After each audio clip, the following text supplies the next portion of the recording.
So I want to pick up on exactly this point. I want to put cards down on the table and say that green, sustainable, our futures is a Labour issue, and it's an issue that we absolutely have to grapple with.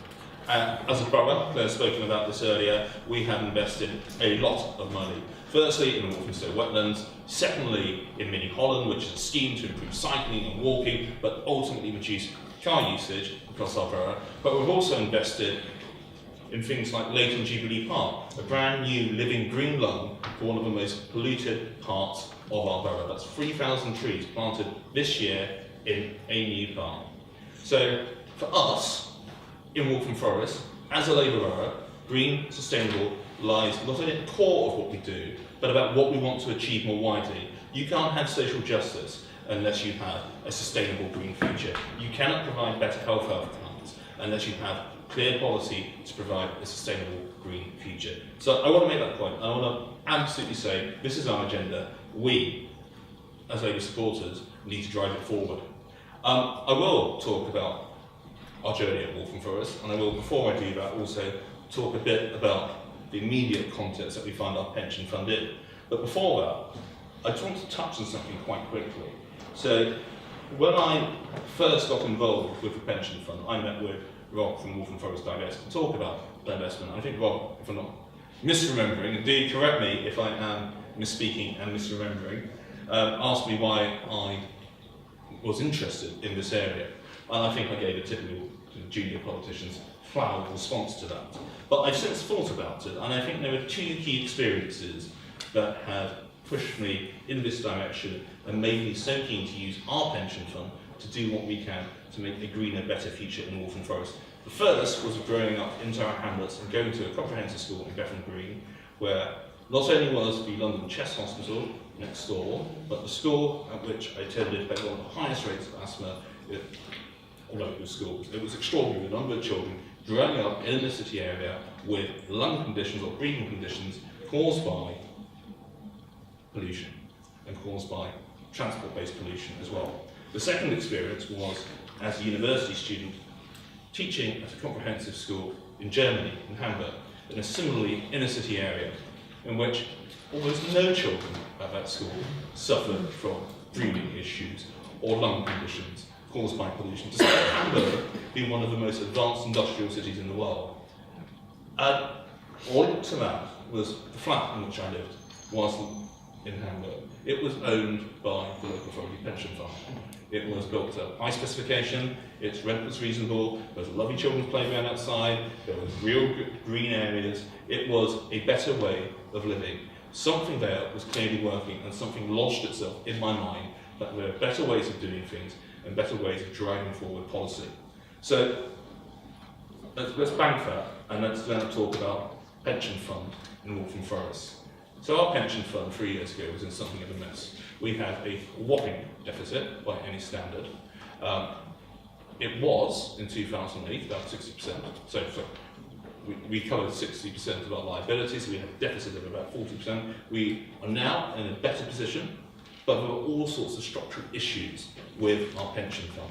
Overexposure to global equities on the one hand, a lack of alternatives on the other, a whole series of underperforming policy portfolios as well, some linked to European property, which had pre-2008 seemed like a really good thing, post-2008 seems like a less good thing, certainly post what happened in June, to all of my regret, probably a much worse thing. So we had to engage with it, and we had to engage with it at a political level in a way in which many pensions funds haven't had to, partly because they historically probably performed better over a period, and we had to engage with it in order to meet our fiduciary duty. I think lots of pension funds are probably left to the Tories because there will always be a Tory councillor who have worked in pensions or in finance or in the city who's perfectly capable of doing it, but utterly disinterested in using the pension fund for any other purpose other than making sure their members get a return, which of course should be the primary purpose. But we live in an increasingly difficult and challenging world in which local authority budgets are cut to the bone. We've had to make 45% cuts in this borough since 2010. We have to lose another £21 million from our budget by, Claire, correct me if I'm wrong, is it 2019? or thereabouts. And so the pension fund, whilst we were doing this work at how it should be structured, how we should, where we needed to reinvest, suddenly became this very obvious vehicle through which we could start to deliver on our other ambitions. And that's maybe more acute when you're investing in, well, cycle infill or mini Holland, and you're investing in Walthamstow wetlands, because why on earth in the world would you be investing in that in order to cause better social health outcomes, whilst at the same time investing in businesses which, for whatever reason, no one's saying there's a moral imperative here, are involved in industries or in a way of doing business which causes harm and social impact in our borough. There is a causal link between BP, air pollution on the A406, and in my ward in particular. Now, that's not to say that when BT is beyond petroleum, we won't be investing in them. Of course we'll look to do that. But at the same time, it seems absolutely odd that we might, on the one hand, be investing large amounts of money in social and health outcomes to make the lives of our residents better, whilst at the same time be invested in businesses which have opposite outcomes. So there are a whole series of synergies and a whole series of drivers which came together at one at the same time that actually started to say, investing differently, restructuring our investment portfolio, investing locally, and investing in green make a good deal of sense. Now, Nika's absolutely right. In Waltham Forest, we do have a £45 million green investment fund, or an ethical investment fund, which is invested in wind, it's invested in a number of things. But what's the point of having that if you're also invested in carbon at the same time? We were always clear that as a fund, we wanted to divest ultimately. There was real support at all levels politically to do that. I don't think anyone said, there was no decision ever made that we should do this, but not doing it stopped making sense. So the question was then, how do we get to be able to do this?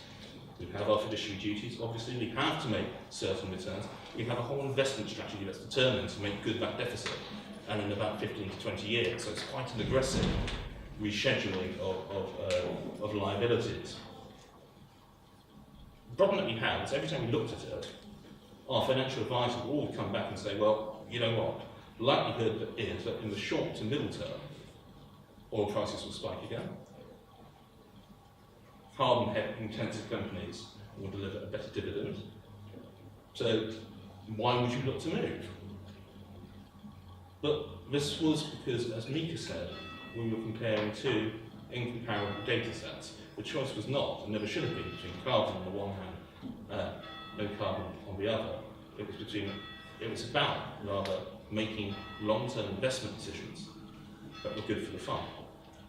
Now, the real risk for us was that the amount of money that we had invested in carbon would likely at some point become stranded. And as a fund, we don't have the luxury of being able to afford stranded assets. There are other much better funded local authority pension funds who may be able to do that. I'm not suggesting that what we have done is necessarily what other London boroughs should follow. Every fund has to do what is right for it. But there's clearly a direction of travel where clearly drivers in place that are going to direct funds towards increasing decarbonisation and hopefully divestment. So we started to reset the questions. We knew that we also wanted to do a number of things with the fund. We wanted to invest locally.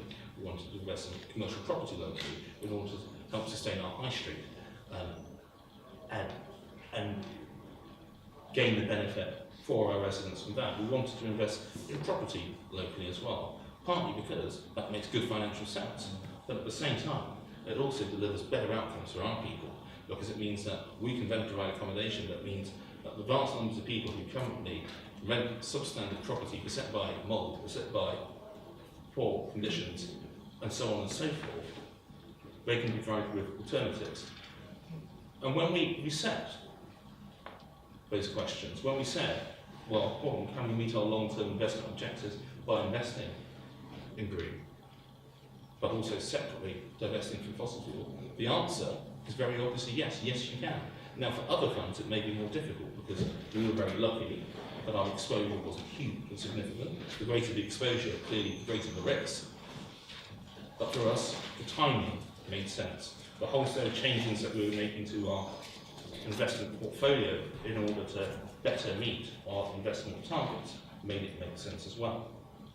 But we couldn't have done it without the political cover that we were given at every moment and every opportunity by, firstly, Chris, the current leader of the council, but also Claire, as the now leader of the Labour group and the future leader of our council.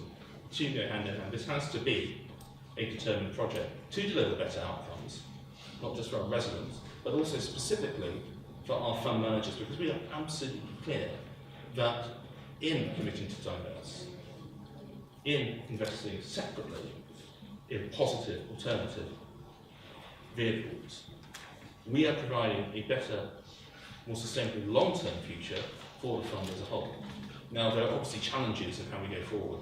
Local authority pension funds are subscale, each and every one of them is. There are good economic reasons why we should all pool our funds collectively. That would be, totally correct me if I'm wrong, I think 33 billion in London. Yeah. Roughly. No, it's not quite enough, about 25, 26 billion. But that's a phenomenal amount of money. And that could be used far more effectively to sustain our economy and at the same time get those bigger gains, those greater efficiencies that you get from pooled investment for all members. And there's no reason why that can't also be done in a worst case carbon neutral, best case carbon free way to deliver better outcomes. I think that's what I'm going to stop. I think also, as it's 2 minutes past 12, we'll stop for 5 minutes, give everyone pause for thought, pause for coffee, pause for tea, and pause for the loo. And we'll reconvene in 5 minutes and then finish shortly before 1. Does that mean with everyone's excellent stuff? One last thing before we pause, and a massive omission on my part. Thank you so much to Sakina for all of the work that she has done in putting this together and organising this. So,